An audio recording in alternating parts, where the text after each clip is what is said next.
الحمد لله رب العالمين والصلاة والسلام الأتمان الأكملان على عبده ورسوله وخليله وأمينه على وحي نبينا وحبيبنا محمد وعلى آله وصحبه أجمعين. أما بعد، السلام عليكم ورحمة الله وبركاته.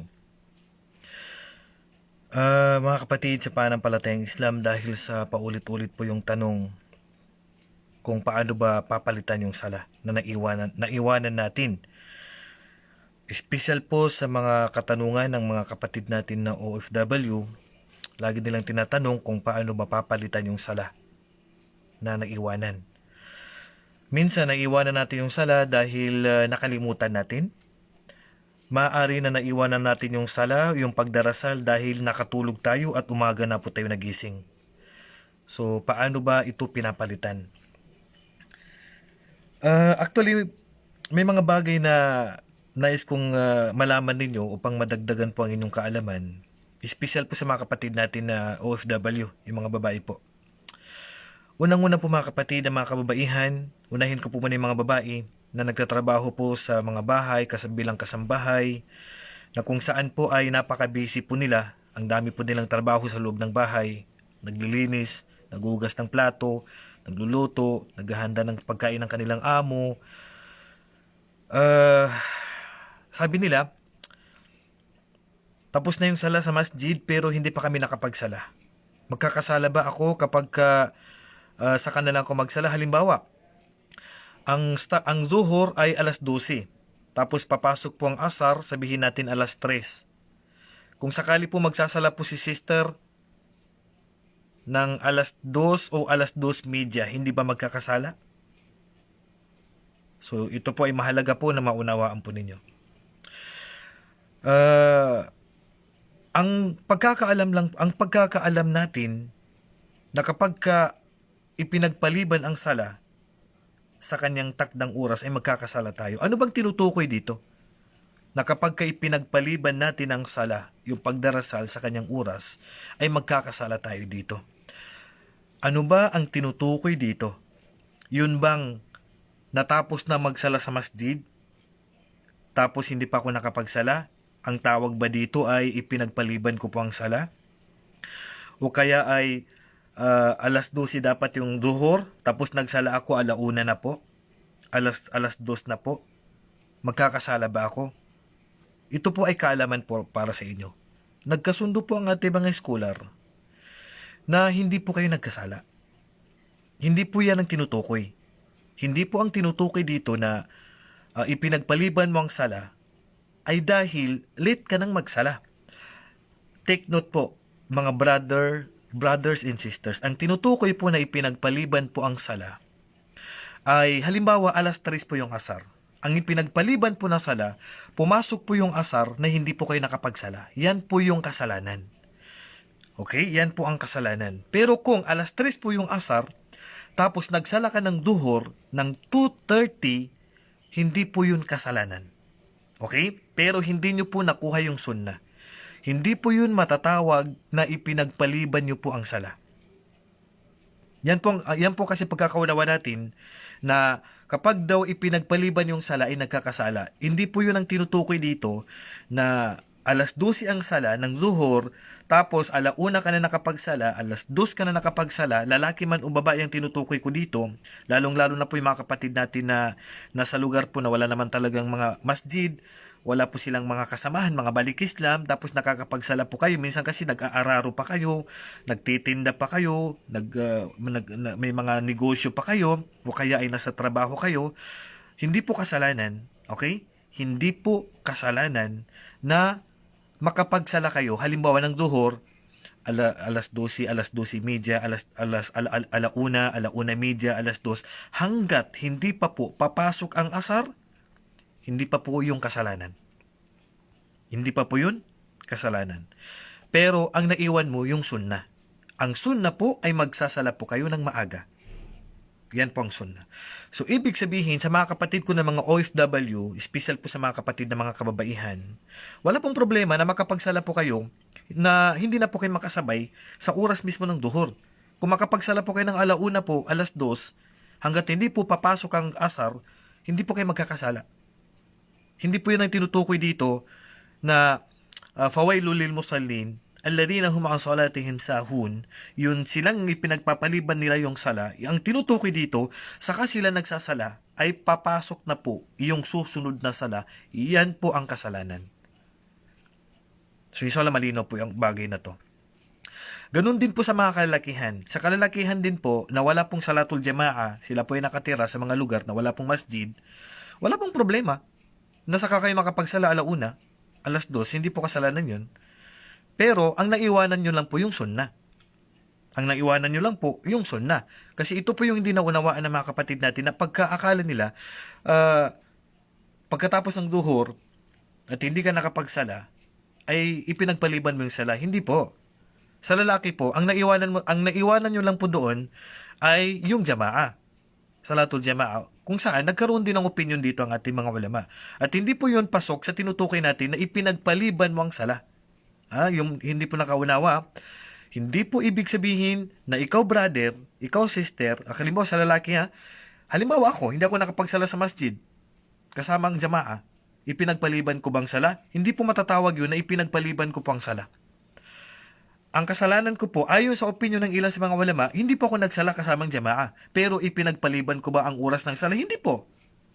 Hindi lang ako nakapagsala kasama nila. Pero nagkasala ba ako dahil ipinagpaliban ko ang oras ng sala? Hindi po ako nagkasala. Kasi bakit? Dahil nasa loob pa po ako ng oras ng sala. Kasi ang duhur, hanggat hindi pa po papasok ang asar, yan po ay oras pa po ng sala. Hindi po ako matatawag na ipinagpaliban ko pang sala. At ulitin ko po, ang pagpapaliban po ng sala ay kapag ka magsasala ka na kung saan pumasok na po yung susunod na sala, yan po ang kasalanan. Yan po ang kasalanan. So nagkasundo po ang mga ulama natin, nagkasundo po ang mga ulama na hanggat hindi pa po papasok ang susunod na sala at doon po kayo magsasala na hindi pa po pumasok yung oras ng sala na susunod na sala, wala pong kasalanan doon. Pero ang naiwanan mo lang, ano yung naiwanan mo? Ang naiwanan mo lang ay ang sunnah. Ang sabi ng propeta sallallahu alaihi wasallam, tinanong ang propeta sallallahu alaihi wasallam, ayyul amali ahabbu ila Allah? Ano ang gawain ng pinaka-mainam sa Allah? Sabi niya, as-salatu ala waqtiha. Ang isagawa mo ang sala sa oras na. Ibig sabihin, maaga. Halimbawa, pagka-adhan o pagpasok ng sala, magsala na po kayo. Yan po yung mainam. Pero kung magsasala po kayo na late na, hanggat hindi pa po pumasok, halimbawa, asar, hindi pa po lumubog yung araw, nagsala ako, halimbawa asar alas 3, lulubog yung araw alas 6. Halimbawa lang then magsasala ko alas 5 na po. Kasalanan po ba yon o hindi? Hindi po kasalanan yon. Hindi po yun kasalanan. Bakit? Kasi magsasala ka pa sa oras pa ng asar. So yan po yung dapat niyong unawain yan po ang una. Dagdag kaalaman po para sa inyo. Kaya lang, ang sunna po, ang mainam po, magsala po kayo na maaga. Kasi pagpasok po ng sala, yan po yung mainam. Sa lalaki naman, pag hindi po kayo nakapagsala kasama ng jamaa, hindi po matatawag na ipinagpaliban mo ang sala. Pero ang kasalanan mo, ayon sa opinion ng ilan sa ating mga ulama, hindi ka nagsala kasama ang jamaa. Yun yung kasalanan mo. Halimbawa ako, nagsala na po sa masjid, inuulit ko lang po para mas maintindihan nyo po na mabuti. Nagsala na po sa masjid, hindi ako nakapagsala kasi siyempre bilang lalaki, doon ako magsasala sa masjid. Hindi ako nakapagsala doon. Ngayon, matatawag ba na ipinagpaliban ko yung oras ng sala? Hindi po. Hindi po yun matatawag na ipinagpaliban ko po ang oras ng sala. Bakit? Kasi hindi pa po lumalabas, hindi pa po natatapos yung oras ng sala. Halimbawa, nagsala na po sila ng asar alas 3, then nagsala ako alas 4 na po. Hindi po ako nagkasala na ipinagpaliban ko po yung sala. Ang dalil, sinabi ng propeta sallallahu alaihi wasallam, man adraka minas subhi raka'atan qabla an tatlu asyams faqad adraka as-subh. Sabi ng propeta sallallahu alaihi wasallam, ang sinuman na inabutan niya ang fajr, yung subh, yung oras ng fajr, na ang katumbas ay isang raka'a na lang, sisikat na po yung araw. Isang raka'a na lang, sisikat na po yung araw. Ang sinuman, sabi ng propeta sallallahu alaihi wasallam, na inabutan pa niya ang katumbas ay isang raka'a bago po sumikat ang araw, inabutan mo pa po ang oras ng fajr. وَمَنْ أَدْرَكَ رَكَعَةً مِنَ الْعَصْرِ قَبْلَ أَنْ تَغْرُبَ الشَّمْسِ فَقَدْ أَدْرَكَ الْعَصْرِ. Ganun din po, bago po lumubog yung araw, isang raka'a na lang ang katumbas, isang tayo na lang, then lulubog na po yung araw, at inabutan mo pa yan, katotohanan sabi ng propeta sallallahu alaihi wasallam, inabutan mo pa po ang asar. Ganun katindi ha. Halos malapit nang lumubog yung araw, isang rakaan na lang, lulubog na yung araw, at nagsala ka pa, bago lumubog yung araw, konting-konti na lang ang minuto, tapos lulubog ng araw, naabutan nyo pa po ang asar. Yan po ang konting kaalaman na dapat ninyo malaman. Okay, pangalawa. Minsan nakatulog tayo, zuhur na po. Nagsala ka sa gabi, nakatulog po kayo, hindi po kayo nakagising ng fajr. Ito po paulit-ulit po na tanong to. Nagising ka na zuhur. So, ngayon, bibigyan ko po ng linaw. Sana po, i-share nyo lang po video na to para naman po makarating po sa mga kapatid natin kasi paulit-ulit po kasi ang tanong nila eh. So, inshallah, maunawaan po nila mabuti ang tungkol po sa bagay na ito. Mayroon dati na nagsabi na narinig ko na hindi na daw babayaran yung sala kasi nakalimutan na.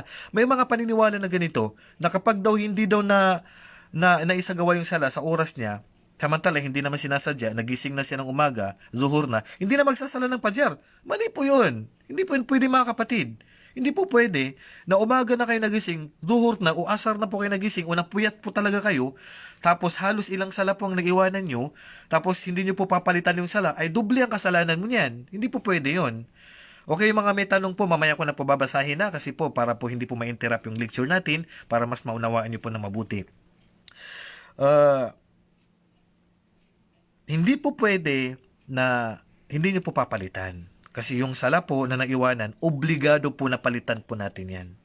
Obligado po na palitan po natin yan. Ang sabi ng propeta sallallahu alaihi wasallam, man nasiya an salatin, aw nama anha, fakafaratuhu an yusalliha idha dakaraha. Ang sinuman na nakalimutan niya ang sala, o kaya ay natulugan niya ito, walang kabayaran yan. Walang piyansa yan.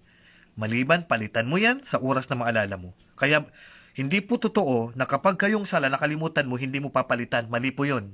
Hindi po totoo yun.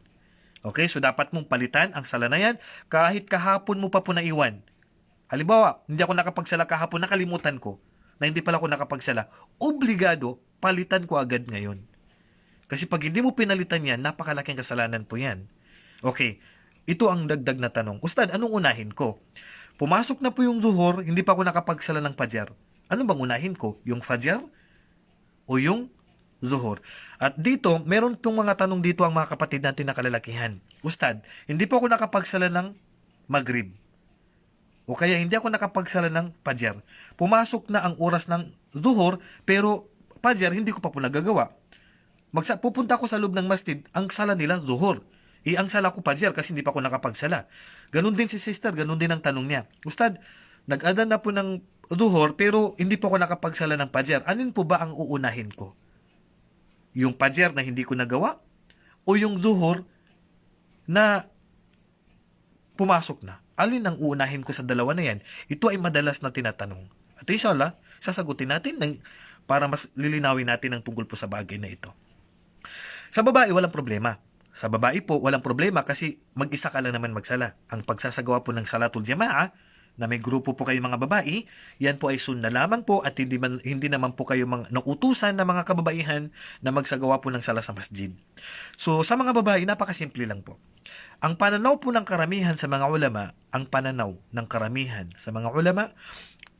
nauna po ang dapat ninyong unahin. Halimbawa, pumasok na po yung duhur, alas 12 na po, hindi pa kayo nakapagsala ng fajr, ang unahin nyo po yung fajr po muna. Okay? Ang unahin nyo po, ang fajr po muna. Bago po yung duhur. Kahit na duhur na po, Ustad, kahit na duhur na po. Maliban sa kondisyon, ito rin po ang pananaw ng karamihan sa mga ulama. Maliban kung konti na lang, halimbawa, konti na lang, papasok na po yung asar. Konti na lang, papasok na po yung asar. Dito, unahin muna yung ngayon.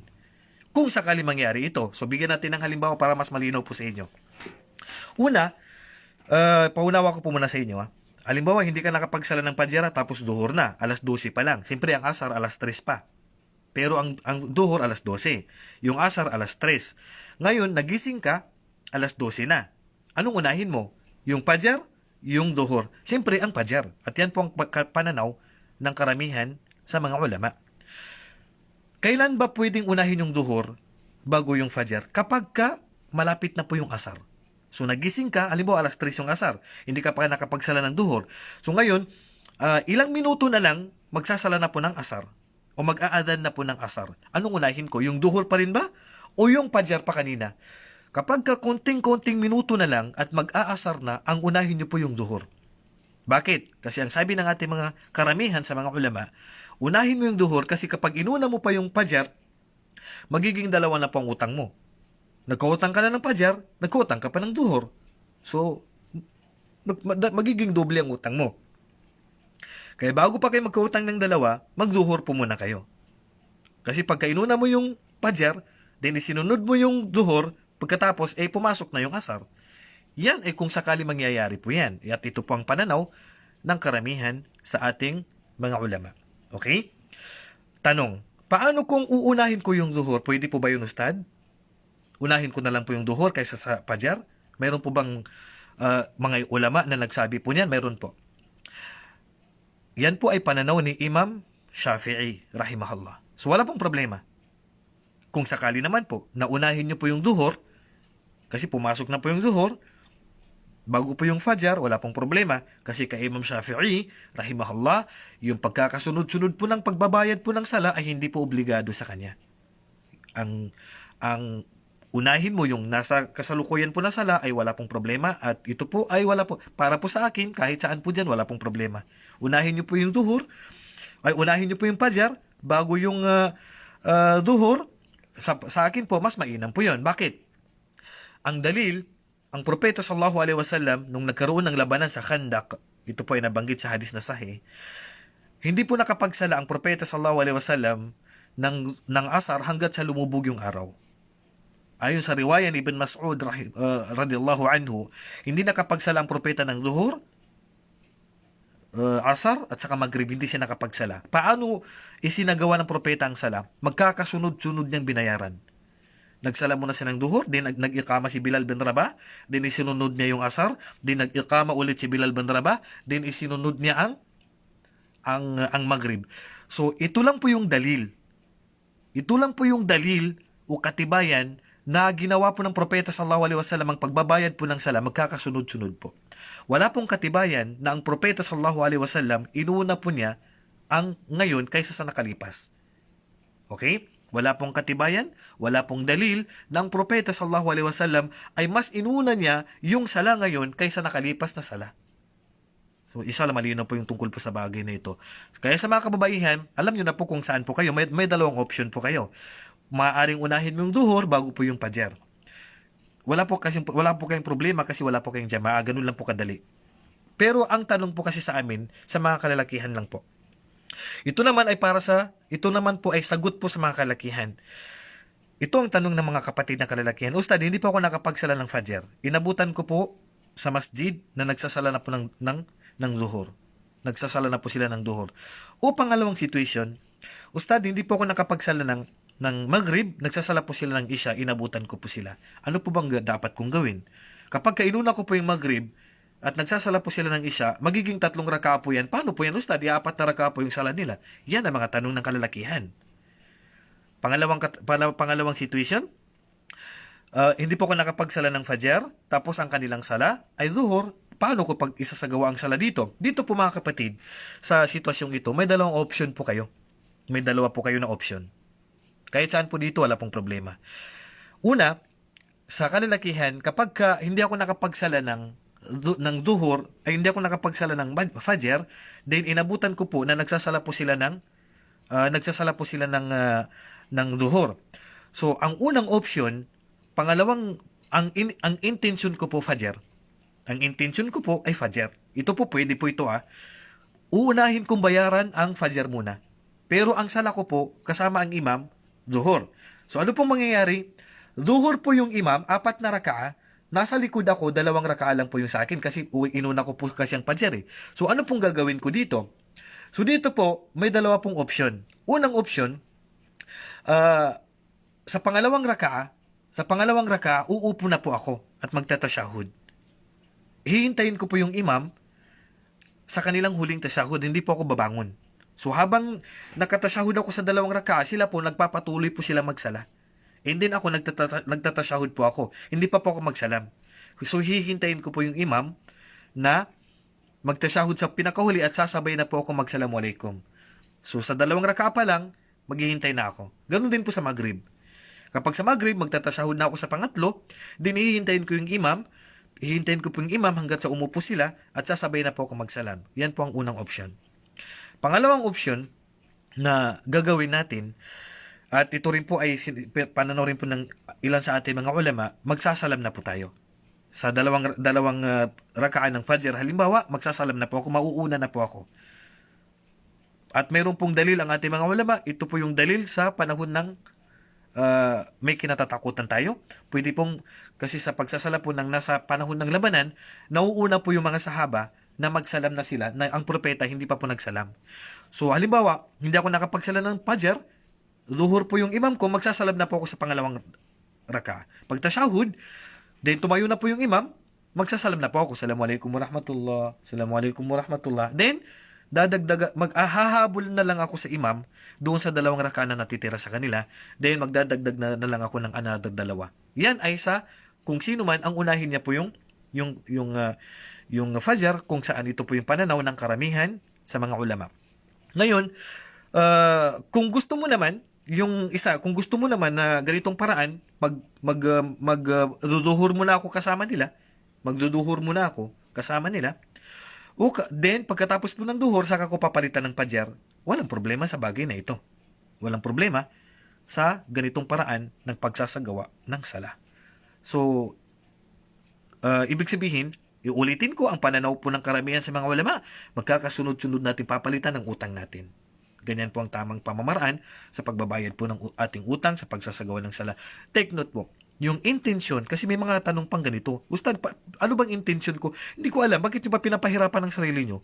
Yung iba sinasabi nila, ito na yung pananaw ni Imam Shafi'i, rahimahullah, na binibigkas daw yung intention. Na para bang magbabayaran mo yung sala, bibigkasin ko pang intention ko. Alam nyo po mga kapatid, wala pong sinabi si Imam Shafi'i, rahimahullah, na ang intention po ay binibigkas, na ito po ay pinagbibintang sa kanya, na binibigkas pa daw ang intention. Hindi po niya sinabi yan.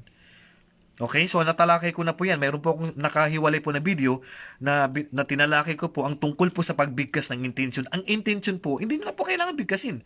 Yung sala na ada at saka sala na kada, wala pong intention dito.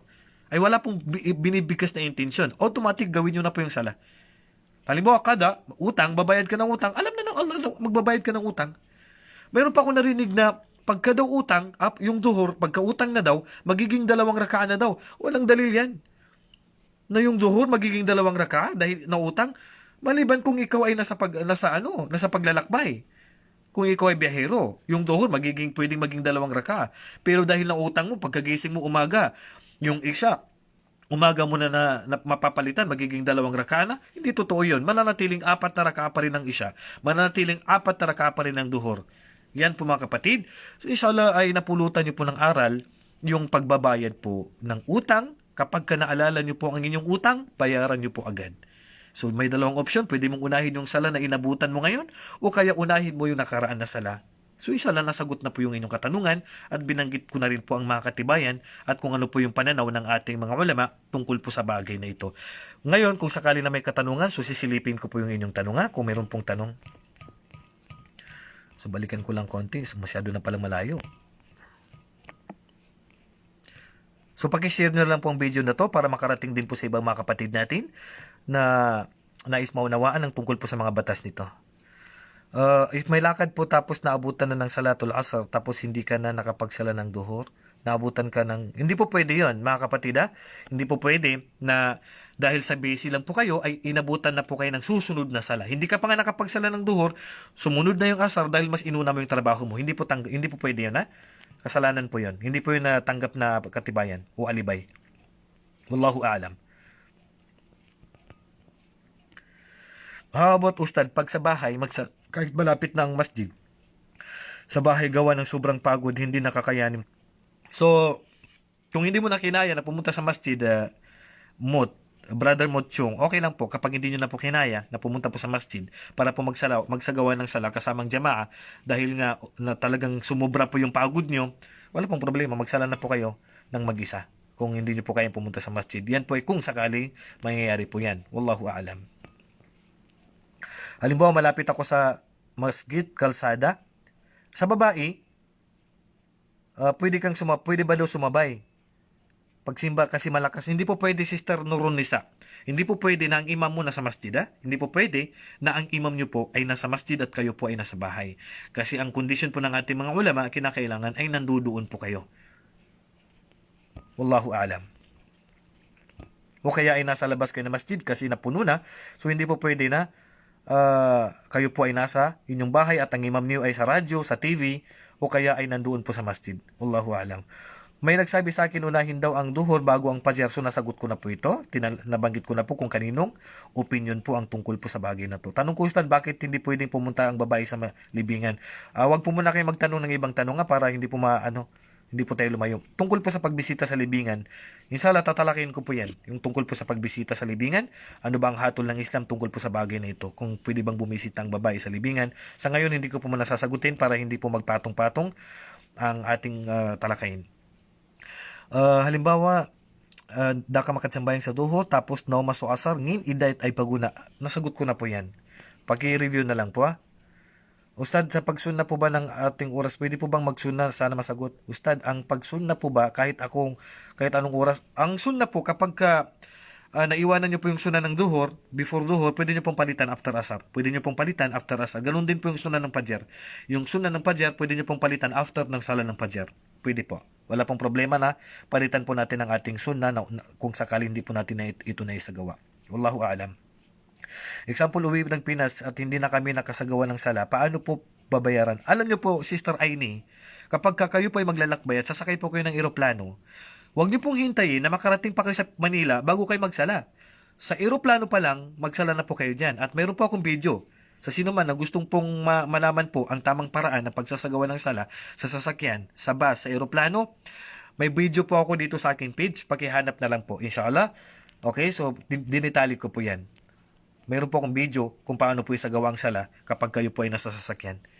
Huwag niyo pong hintayin na makarating pa kayo sa Manila bago kayo magsala doon. Kung 24 hours ang paglalakbay niyo, saka ka magsala, hindi pwede yon. Wallahu alam.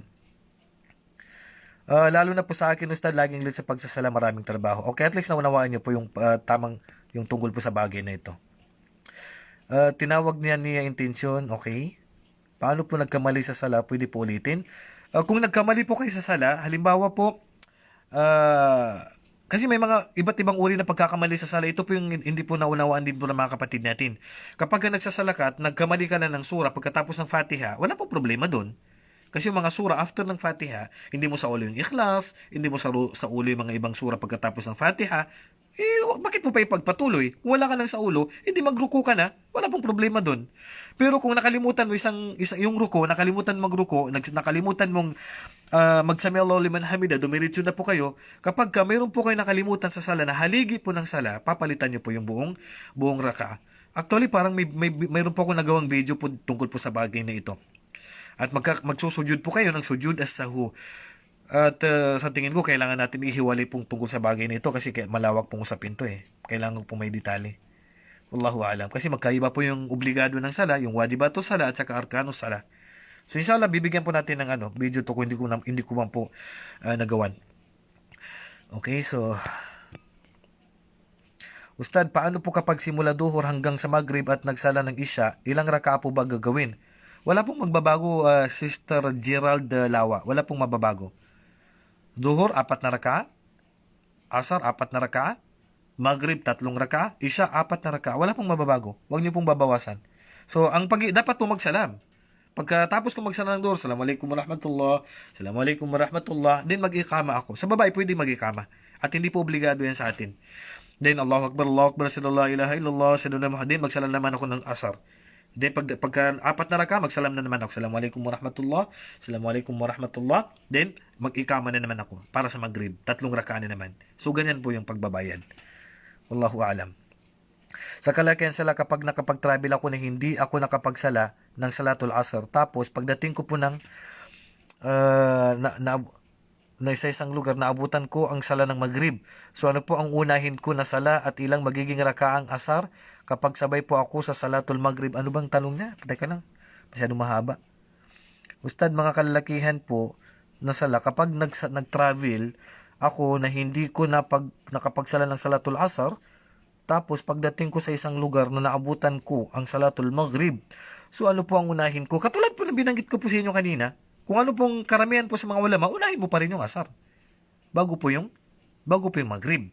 So ngayon, ang gagawin niyo po pagkatapos po ng Maghrib, magsalam sila, magdagdag po kayo ng isa para maging apat. So ang kay Imam Shafi'i naman, rahimahullah, mag-Maghrib ka muna. Then isunod mo yung asar. Isa lang malino po pagsagad sa dunya. Ha? Kahit saan po doon, wala pong problema. Kahit saan pong unahin nyo. Gaano po ba kalaki ang kasalanan ng isang ama? Pasensya na po, hindi po ko sasagot ng tanong na wala pong kaugnayan sa topic ko. Nagsuot ng medyas, okay? Nagsuot ng medyas pero nakapagudo. Pwede po bang magsala? Naggudo ka ulit? Ang pag-uulit po ng wudu, sunna po yan. Kahit na hindi pa po nasira ang iyong wudu at mag-wudu po kayo ulit, yan po ay sunna at hindi po obligado.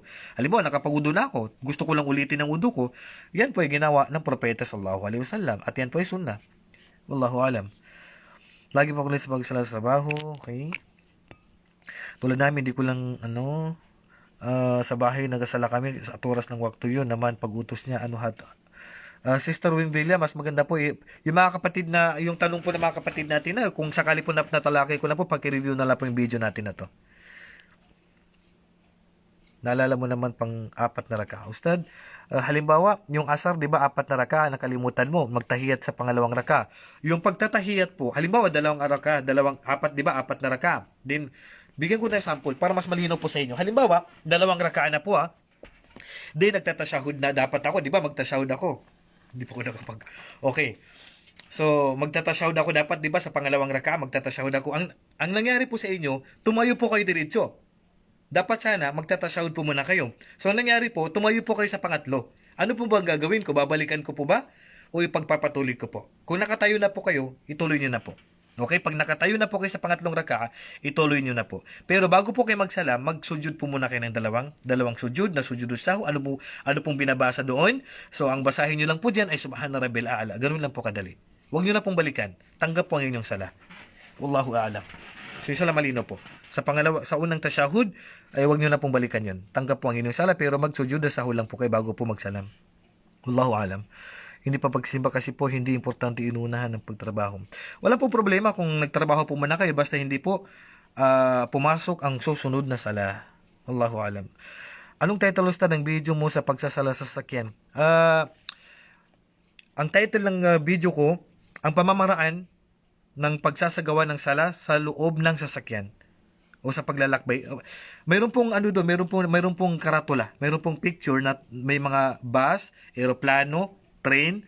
Pakihanap na lang po yung video ko. Nandyan po. Kung gusto niyo po talagang mapanood po yung mga batas na tinalakay ko po, yung paano po magsala habang ikaw ay naglalakbay. Nandyan lang po sa aking mga video. Punta lang po kayo sa page ko. And then, mayroon dyan mga option. Then, hanapin niyo po yung videos. Pag kinlock po yung videos ko, mas madali lang pong hanapin yung videos ko tungkol po sa mga batas na tinalaki ko po. Kagaya po halimbawa, paano po isagawa yung sala kapag kayo po ay nasa loob ng sasakyan o nasa paglalakbay po. Wallahu a'lam. Kalaking kasalanan ang same-sex po. So, yung mga tanong kasi walang siyempre malaking kasalanan. Hindi po shirk yung pagkikipagtalik sa kanyang kapwa. Hindi po yan papasok sa shirkun akbar. Yan po ay papasok po sa kasalanan po na liwat. Yan po ay liwat, hindi naman po pagtatambal yan. Actually parang mayroon ako natalaki na ganyan eh. Pasensya na po yung mga tanong na wala pong connection sa topic ko para po hindi po magpatong-patong yung tanong at maghalo-halo po. Minsan po di ako nakakasala ng duhra, asa na sa office ako, sobrang busy. Alam niyo po, payo ko po sa mga kapatid, huwag niyo pong hayaan na dahil po busy po kayo sa trabaho, hindi po kayo makapagsala sa oras ng sala. Bawal po yon. Hindi po pwede na ipagpaliban niyo po ang sala dahil po sa busy kayo at hindi naman po emergency at hindi po buhay ang nakataya. Ustad, mabawasan ako ng sahod. Di mabawasan ka ng sahod. Hindi ko po pwedeng sabihin sa inyo na mas unahin yung trabaho niyo. Ako naman po yung magkakasala na nagli-lecture dito. Batas po ng Islam ang pinag-usapan natin dito. Hindi po kabilang po sa pinahihintulutan na ipagpaliban natin ang sala dahil po sa busy lang po tayo sa trabaho na wala po tayong mabigat na dahilan. Ustad, mabawasan po ang sahod ko. Ang masasabi ko lang po, mas mainam na mabawasan ka ng sahod kaysa naman magkasala ka ng malaking kasalanan. Wallahu a'lam. Sa mga jamaah po nag-uusap-usap habang nagkukutba yung imam, hindi po pwede yon. Kasalanan po yon. Yung habang nagkukutba, nag-uusap-usap tayo sa loob ng masjid. Inshallah, tatalakin ko rin po ito tungkol po sa bagay na ito. Saka ko na po yung talakay na kaya para po hindi po patong-patong yung tungkol po sa topic. Kung ang request ko po sana mga kapatid, yung tanong lang po natin, dito lang po muna sa tinalaki natin para hindi po tayo lumayo. Tanong ko lang po, may ikama po ba yung babae na nagsasala sa bahay? Pwede po kayo mag-ikama. Yung mga babae po na nagsasala sa bahay, pwede po kayo mag-ikama sa inyong sala. Pero hindi po obligado sa inyo yan. Yan po ay sunna lamang. Tanong ko lang po, pag wudu po, pwede po ba dinatanggalin ng medyas? Opo. Pwede po kayong hindi na po magtanggal ng medyas sa condition po. Natalaki ko rin po yan. Meron din po akong video tungkol po sa mashul khuffain. Mayroon din po akong video, hanapin nyo po. Mayroon din po akong video tungkol po sa paghaplos po sa medyas. Yung mga batas po tungkol po sa bagay na ito, tinalaki ko rin po yan.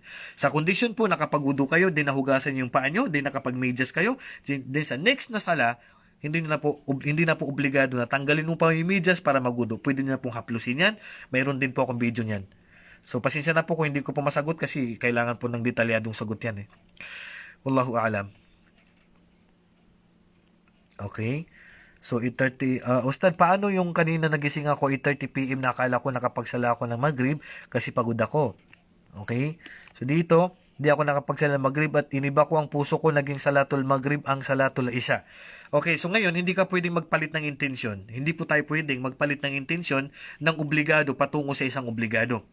Okay? Minal muayyani ilal muayyan. Yan po ay sa kaida po sa batas po ng Islam o sa batas po ng fiqh ay hindi po pwede napapalitan natin. Halimbawa, mayroon din po akong video dito. Sino po ba ang nagtanong dito? Si Alvan Mintam. Mayroon din po akong video na paano po pag pinalitan ko po yung sala, yung intention ko, papalitan ko po ng isa pang sala. Halimbawa, nagsala ko ng asar. Allahu Akbar. Hindi pala ako nakapagsala ng duhur. So, papalitan ko po yung sala ko ng duhur, from asar to duhur, hindi po pwede yan. Hindi po pwede. Nasa video ko po yan. Mayroon po akong video na tinalakay ko rin po ito. Hindi po pwede magpalit ng intensyon na nakapasok na po kayo na obligado, tapos papalitan mo ng isang obligado. Kinakailangan putulin niyo po ang sala niyo kung gusto niyo pong palitan. Ang pwede lang po, yung obligado, papalitan ko po ng sunnah. Minat ta'ini, minal muayyani ilal mutlaq. So, pwede ko pong palitan yung obligado. Halimbawa, Allahu Akbar, nakapagsala na pala ko na Maghrib. Okay. So, papalitan ko ng sunnah na lang. Wala pong problema. Pwede po yun. Pero yung Maghrib, papalitan ko ng asar, hindi po tanggap yun. Hindi po pwede yun. Ito po ang sinabi ng ating mga ulama. At mayroon po akong video niyan. Okay, may ibang tao na binanggit nila daw sa Sugyod Sahwi, binabanggit nila yung mayroon pong ibang dua tungkol po sa Sugyod Sahwi. Ibn Prince Dumaraba. Okay lang po yun. Wallahu alam. So, i-forward ko na lang po. Ustad, binabasa sunat, di ba Fatiha lang, sukran? Okay. Tungkol naman sa sunna ng mga sala, sa mga sunna po na sala, tungkol po sa mga sunna na sala, ang sunna po mga kapatid, hindi lang po Fatiha ang binabasa natin. Hindi lang po Suratul Fatiha ang babasahin nyo. Magdagdag po kayo ng surah. Ulitin ko po. Actually, naging issue to eh. Naging issue yung bagay na to. Na naitanong din sa akin na may mga nagdebate na Fatiha lang daw babasahin. Ang tama po, Fatiha plus surah po. Sa mga sunna po na sala, sunna ng duhur, sunna ng asar, sunna ng maghrib, sunna ng isya, sunna ng fajar. Ang sunna po, mayroon pong surah. Magdagdag po kayo ng surah. Hindi po obligado yon. After ng Fatiha, magdagdag po kayo ng another na surah. Dahil yan po ang ginawa ng Propeta Muhammad sallallahu alaihi wasallam. Inshallah, malinaw po, Brother Joher. Pero kung Fatiha lang po binasa nyo, babae pala to. Sister Joher, pag Fatiha lang po binasa nyo, tanggap po ang inyong sala. Wala pong problema. Ang importante naman po dyan ay yung Fatiha. Wallahu a'lam. Tanong ni Ustad, pwede po ba, pagkasama ko po ang mga kaibigan ko, ay pinipilit nila ako na mag-imam sa kanila tuwing magsasala. Sino bang nagtanong dito? Si Yatim. Wala pong problema. Si Aisha radhiyallahu anha ay, at saka si Salama, si Aisha radhiyallahu anha at saka si Salama, nag-imam sila sa mga babae kapwa nila. Si Salama at saka si Aisha radhiyallahu anha, nakapagsala po sila, sila po yung imam ng kanilang mga kasamang babae. Wala pong problema, Sister Yatim. Okay lang po yan. Allahu alam. Di ka pakisamayan sa magan, mapita ka, pagtagakan, ikapatawag sa bang na napitan, pwede bang sambayang sa mapita? O naman, pag umaga na po kayo nagising ng Fajar, obligado po, napalitan niyo po yan at nabanggit ko na po yan kanina. Pwede po ba mag-lead ng pagsasala sa anak mo na hindi pa regla? Kasi lagi kaming nagsasabay. Pag babae naman kayo lahat, walang problema. Kung babae naman po kayo lahat, Sister Ruby, wala pong problema na ikaw pong mag-imam sa kapwa mo babae. So, pasensya na po mga kapatid na hindi ko na po pahabain. So, magpapaalam na po ako sa inyo. So, pag-share na lang po yung video na to. Meron pang humabol ng tanong.